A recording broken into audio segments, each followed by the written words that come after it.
Banje kubaha ikaze inshuti bakuzi ba Pilot News TV aho muherereye ku isi hose.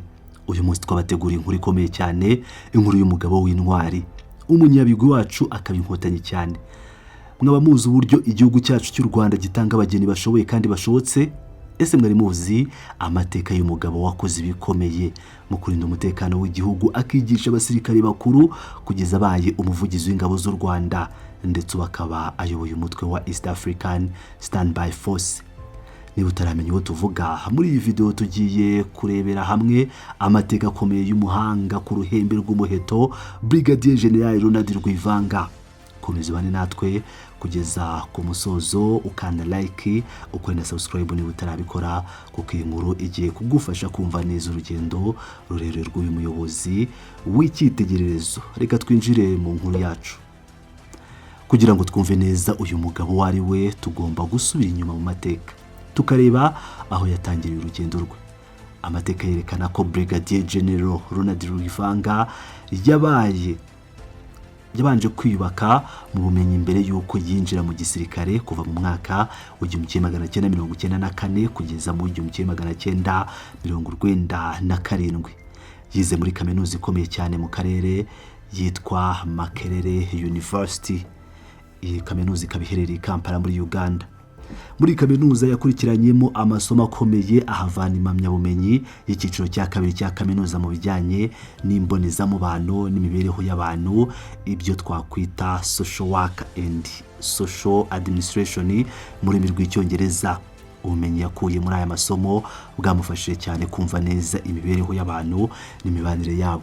Aha rero niho yatangiriye kwiyubaka nk'umuyobozi wumva abantu mu buryo bwimbitse. Nyuma yo gusoza aya masomo, yatangiye ibikorwa bye by'umwuga nk'umunyamakuru. Yego, uyu musirikare mukuru yabanje kuba mu itangazamakuru. Mu mwaka wa 1998 kugeza muri 1999 yabaye associate editor w'ikinyamakuru cyitwa The Link Magazine, cyari cya URFA. Ibi byamuhaye uburambe bukomeye mu kwandika, gusesengura amakuru no kumenya uburyo bwo gutanga ubutumwa ku bantu benshi. Ibintu byaje kumufasha cyane mu nshingano ze zo mu bihe biri imbere.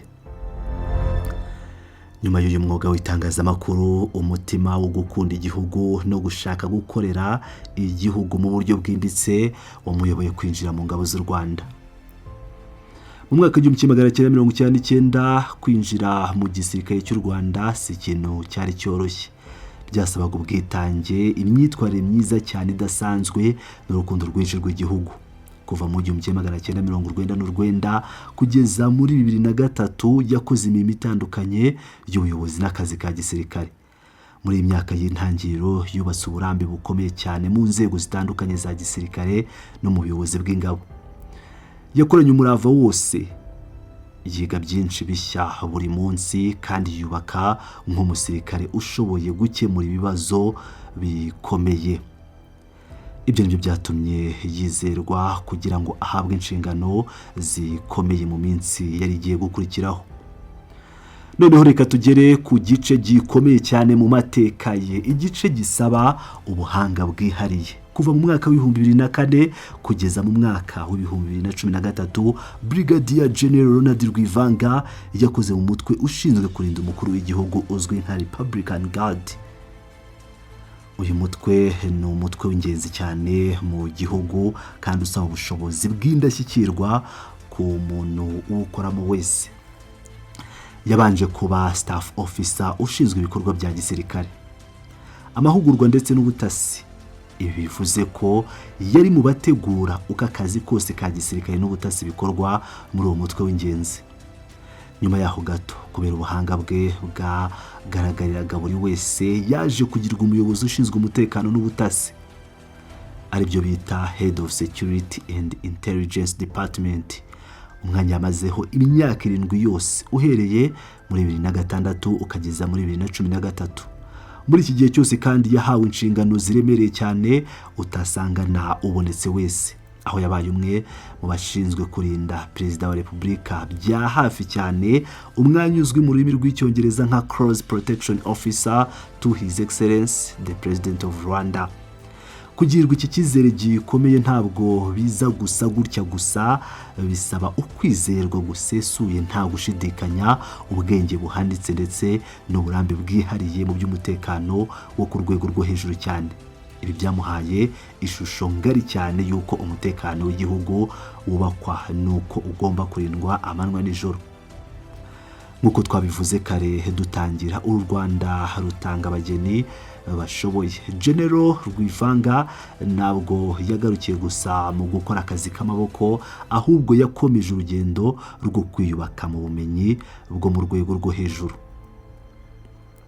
Hagati y'umwaka wa 2012 n'ibihumbi 2013 yerekeje mu mahanga ya kure muri Leta Zunze Ubumwe za Amerika mu ishuri rikomeye cyane rya gisirikare rya kaminuza riri i Fort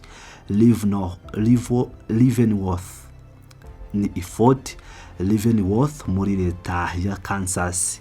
Aha yagiye kuhavana ubumenyi bwimbitse, ahavana impamyabumenyi y'ikirenga cyangwa Master's Degree in Military Art and Science.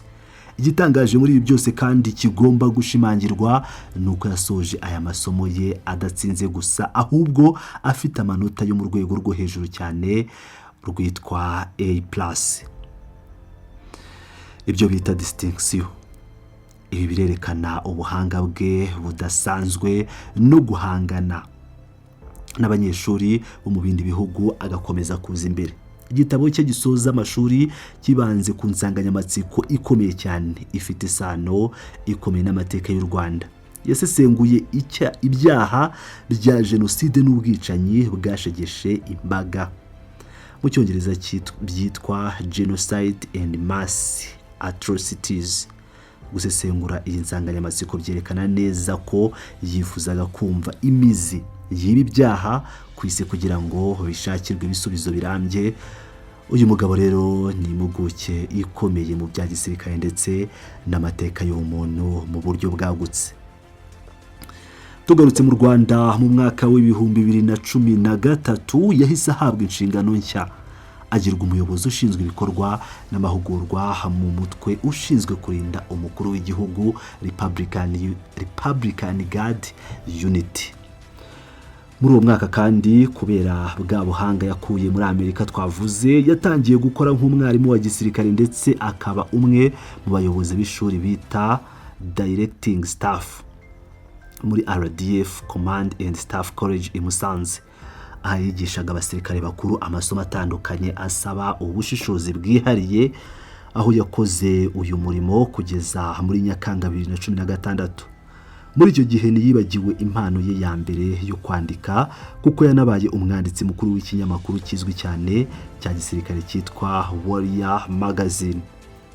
Ubumenyi bwe bwakomeje kuba bwinshi, bukomeza kurenga imbibi z'igihugu. Kuva muri Nyakanga 2016 kugeza muri Kamena 2018 intambwe yarakomeje, aba exchange military lecturer ndetse na directing staff mu gihugu duturanye cya Tanzania mu ishuri rikuru rya gisirikare ryaho ryitwa Tanzania People's Defense Force Command and Staff College riherereye i Duruti, aho ni muri Arusha. Yaranashinzwe ishami ry'ubushakashatsi Head of Research Cell. Aha yakoranye bya hafi n'ibihugu byo mu karere ka Afurika y'Uburasirazuba mu bijyanye n'amasomo ya gisirikare n'ubushakashatsi. Ibi bintu byarushijeho kwagura ishusho ye mu karere no kumuhesha agaciro gakomeye nk'umuhanga w'umunyarwanda ufite byinshi byo gusangiza amahanga. Amaze gukora akazi k'indashyikirwa n'ubunyamwuga mu gihugu cya Tanzania, yagarutse mu Rwanda. Mu kwezi k'Ugushyingo 2018 yagizwe umuhuzabikorwa w'amasomo y'abasirikare bato n'abakuru cyangwa Junior Command and Staff Course muri RDF Command and Staff College i Musanze. Akora uyu mwanya kugeza muri Kamena 2019. Yahise azamurwa agirwa umuhuzabikorwa w'amasomo y'abasirikare bakuru cyane ibyitwa Senior Command and Staff Course kugeza ku wa 27 Ukuboza 2020. Muri iyo myaka yose yakomeje no kuba umwanditsi mukuru wa cya kinyamakuru cya Warrior Magazine. Ubwo murabona ko akazi ko kwigisha n'ubwanditsi byakoranaga bya hafi. Intambwe ikomeye yatewe mu buryo bweruye mu maso y'Abanyarwanda ni tariki ya 27 Ukuboza 2020. ubwagirwaga umuvugizi wa Minisiteri y'Ingabo n'igisirikare cy'u Rwanda aribyo RDF Defense and Military Spokesperson. Kuva icyo gihe ashinzwe kuvugira igisirikare mu itangazamakuru uko bwije n'uko bukeye, asobanurira abaturage n'amahanga yose ibikorwa by'ingabo z'u Rwanda. Kubera ubuhanga n'uburambe bwe budashidikanywaho, mu mwaka w'ibihumbi 2022 yazamuwe mu ntera ahabwa ipeti rikomeye rya Brigadier General. Iri peti ryari ishimwe rikomeye ryo gushimira umurava, kwitanga n'ubumenyi yagaragaje mu myaka irenga 20 yari amaze ari mu gisirikare cy'u Rwanda, ubwo abageze ku ipeti nyine rya generali aho bita 1 star general, kugira ngo murumva ubu ni generali. Dusoza aya makuru yacu, reka tubagezeho amakuru mashya agezweho. Nuko afande Brigadier General Ronald Rwivanga atahagaze gusa kuko umuvugizi w'ingabo z'u Rwanda, ahubwo ubu yatangiye akazi gashya kandi gakomeye ko kuyobora umutwe wa East African Standby Force cyangwa EASF. Uyu ni umutwe uhuriweho n'ibihugu byo mu karere wagenewe kubungabunga amahoro n'umutekano. Muri uyu mwanya w'icyubahiro yasimbuye Brigadier General Paul Kahuriya Njema wari usoje manda ye y'imyaka 3. Kuyobora uyu mutwe munini ni ikimenyetso kigaragara cy'uko u Rwanda rwiyubashye kandi rwubashywe mu karere, ndetse no kwemeza ko inararibonye za Brigadier General Rwivanga, no kuvuga ubuhanga bwe, ubunararibonye bwe, experience ye bikenewe cyane kugira ngo hubakwe amahoro arambye mu bihugu duturanye no muri Afrika nzima.